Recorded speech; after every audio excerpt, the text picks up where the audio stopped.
Surat civil ragging case.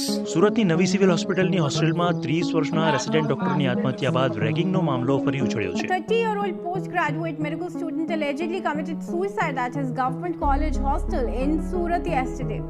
આ કેવા પ્રકારના માનસિકતાવાળા લોકો કહેવાય જે આપણે સ્મોન એનાલિસિસ કરીએ તો સેડિસ્ટિક પર્સનાલિટી ટ્રેટ, બીજાની રેગિંગ ને બીજાને હેરાન કરીને ત્યાંથી એમને પ્લેઝર મળે છે. તો આ તમને ડાર્ક ટ્રેડમાં જે લોકો હાઈ હોય ને એમનામાં દેખાશે. સાયકોપેથી, નાર્સિસિઝમ, મેકેવેલિનિઝમ, જાને દુખી કરી યા દુઃખમાં જોઈ એમને મજા આવતી હોય તો ચાર્લ્ડન ફ્રોઇડ.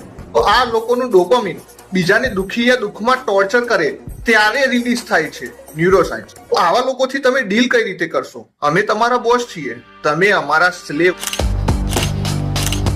અમુક વસ્તુ એ લોકોની સાથે સ્ટ્રેટ આઈ કોન્ટેક્ટ, ફેસ પર કોઈ રિએક્શન ના દેખાવું જોઈએ. એકવાર બાઉન્ડ્રીઝ સેટ કરો કે આ લાઈન છે, ક્રોસ ના કરતી, એના પછી હું મારું પણ નથી સાંભળતો. एक बार मैंने कमिटमेंट कर दी तो फिर मैं अपने आप की भी नहीं सुनता.